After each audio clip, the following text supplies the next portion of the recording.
Allora, abbiamo un'altra slide per una legge sulla non autosufficienza, eterna questione, Elena Di Gregorio. Sì. Mamma Beh, mia, sì, non è... sempre su questo non se ne viene a capo. Quanti anni è che andiamo avanti? Mamma, eccola qua. Allora, noi abbiamo chiesto e continuiamo a chiedere unitariamente una legge nazionale sulla non autosufficienza, perché ci sono alcune regioni, compreso il Veneto. Noi in Veneto abbiamo una legge che ci siamo conquistati sulla non autosufficienza, ma questo appunto riguarda, no, solo piccole realtà. Pensiamo che sia un tema di civiltà per un paese come il nostro, che è, no, tra i primi paesi al mondo, a dotarsi di una legge che guardi alla condizione degli anziani, e non solo la condizione degli anziani per la tutela della loro salute e della loro dignità, ma che si faccia carico anche della situazione delle famiglie, perché il tema è pesantissimo. Quando c'è una persona non autosufficiente in una famiglia, quella famiglia precipita nella povertà, perché non ha risposte né dal punto di vista economico né dal punto di vista dei servizi, e soprattutto dal punto di vista dei servizi, perché se vuole tenere a casa il familiare, e noi pensiamo che uno debba restare a casa il più a lungo possibile, perché il contesto è sicuramente più caloroso, più dal punto di vista affettivo, più importante, e aiuta, però bisogna avere un'assistenza domiciliare adeguata che consenta ai familiari di avere un aiuto. Allo stato attuale non c'è. Non c'è. Ci si rivolge alle assistenti a pagamento, assistenti private, che sono sempre donne, che vengono dai paesi dell'est con un meccanismo, no, anche di abbandono delle loro famiglie, insomma con una sofferenza alle spalle di cui dovremo anche, no, qualche volta parlare, ma rispetto alla quale, no, alla professionalità e alle condizioni non c'è nulla, no? Quindi non c'è anche un investimento che sia strutturato rispetto a chi si fa carico dei nostri cari.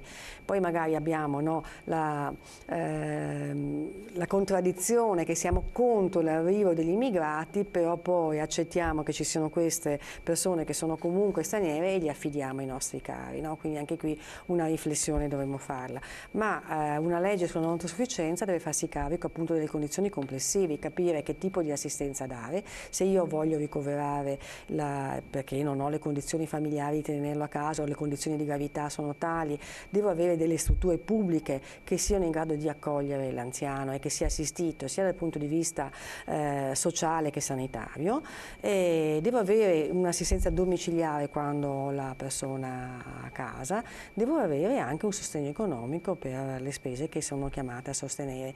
Di tutto questo non c'è nemmeno una definizione uniforme nazionale di quelli che sono i livelli essenziali di assistenza sociale. Ma che sarebbero i cosiddetti LEA? I LEA sono quelli per la sanità. Per la sanità. I LEA sono quelli per i servizi sociali complessivamente intesi, per cui noi abbiamo delle diversità territoriali che sono enormi. Da regione a regione Da cambia. regione a regione, e poi anche all'interno appunto della regione ci sono appunto realtà che sono diversificate. Noi in Veneto, come dicevo, abbiamo una legge per la non autosufficienza, ma non è finanziata adeguatamente, per cui ci sono tanti anziani che sono ricoverati, le cui famiglie non ricevono un aiuto dalla regione perché non c'è capienza, mancano posti letti appunto a disposizione di queste persone, e c'è ormai uno strisciante, ma non più solo strisciante, in dirottamento verso le strutture private. Io guardavo i dati, adesso abbiamo, per quanto riguarda le strutture, le case di riposo pubbliche sono diminuite a favore di quelle private, quindi sono sempre più in aumento le case di riposo private. Sono 372 le case di riposo complessivamente in Veneto, solo 136 sono pubbliche e 236 sono private. Se noi apriamo i quotidiani locali, spesso, no, troviamo una pubblicità perché hanno aperto la casa, no, di riposo Anni Migliori, chiamiamola così, no? E che sono a pagamento con delle tariffe che sono, no, cioè non c'è la regione non contribuisce. non c'è capienza sanitaria in numero sufficiente, per quello è il problema. Quindi noi alla regione chiediamo da una parte la riforma delle IPAB. Che deve farla? Che deve fare, perché siamo noi aiuto. come Veneto e la Sicilia. gli ultimi a non aver applicato una legge del 2002, è una cosa vergognosa. Cosa vi ha detto la Regione quando avete avuto un incontro? Che ci stanno lavorando e che pensano di metterla, no, di portarla alla discussione prossimamente. Noi siamo preoccupati perché sappiamo, insomma, se non viene calendarizzata entro l'estate, poi quando noi torniamo dalle ferie, no, quando riprendono i lavori, siamo già nel semestre bianco, siamo già in campagna elettorale e quindi rischiamo di saltare un altro mandato, no, senza che veda la luce la legge di riforma. Che allo stato attuale quella che c'è non va bene assolutamente. Ci sono delle vanno riformate perché incredibili. vanno definite che ci sono strutture pubbliche, vanno equiparati quelli che sono i costi di gestione tra pubblico e privato perché c'è uno svantaggio per il pubblico, vanno aumentati i posti letto, va aumentato il personale, vanno applicati i contratti correttamente perché si sta facendo una speculazione sulla salute delle persone, perché per stare dentro determinati costi si riducono quelli che sono i contratti, si riducono quelli che sono i compensi, si riducono le ore lavorate,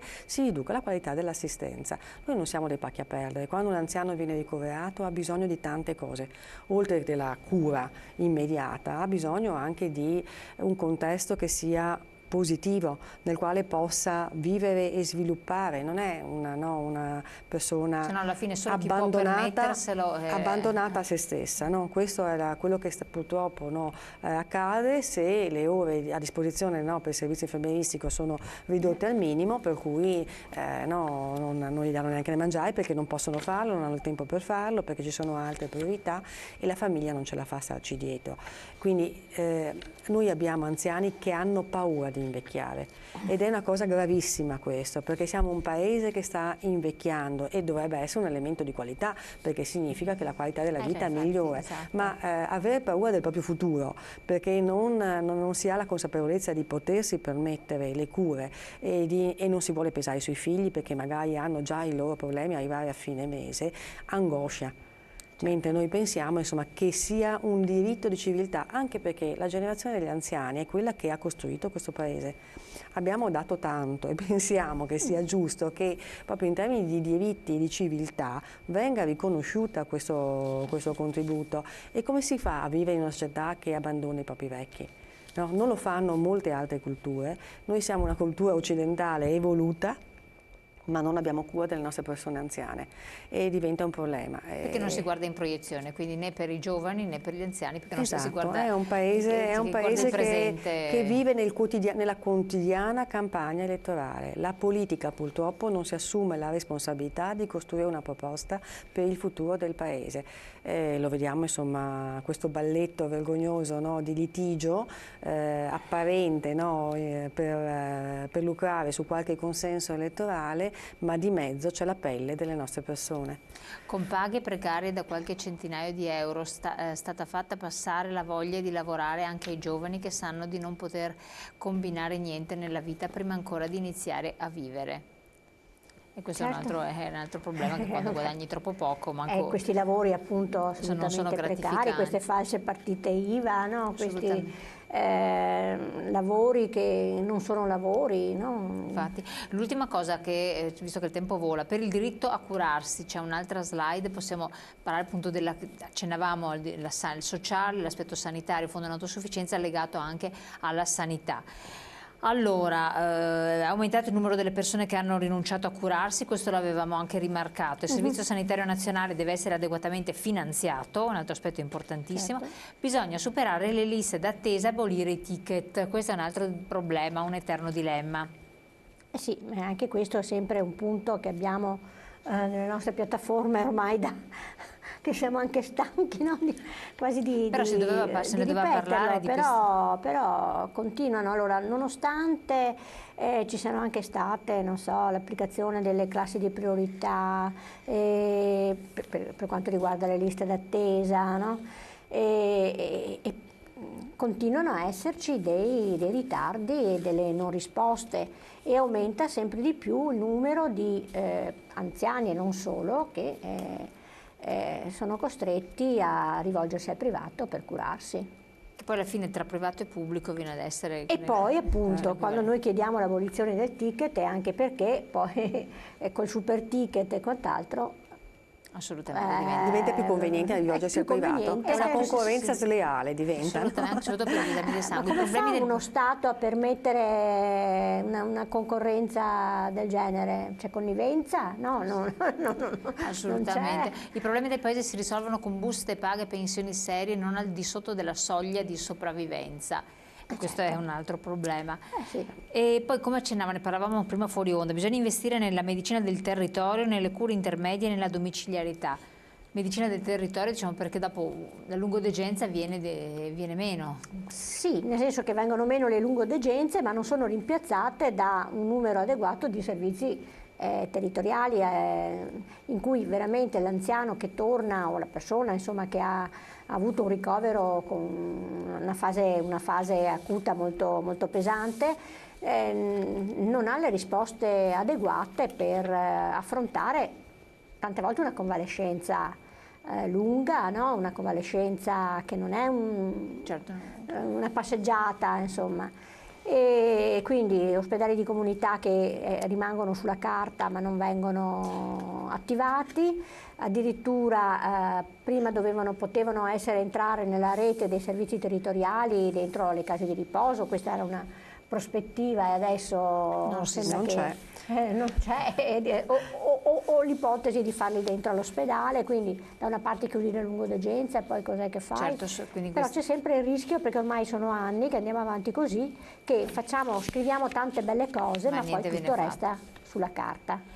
Ne parleremo ancora, perché parleremo anche del discorso a livello regionale veneto, lo faremo prestissimo, non c'è più tempo. Dateci retta, ricordiamo la data del 1° giugno, segretaria. Sì, noi siamo a Roma, a Piazza San Giovanni, siamo già in 3.000 pensionati e pensionati che vengono su con noi con lo SPCGL, altri pensionati e pensionate verranno con le categorie di CISL e UIL, quindi saremo veramente in tanti.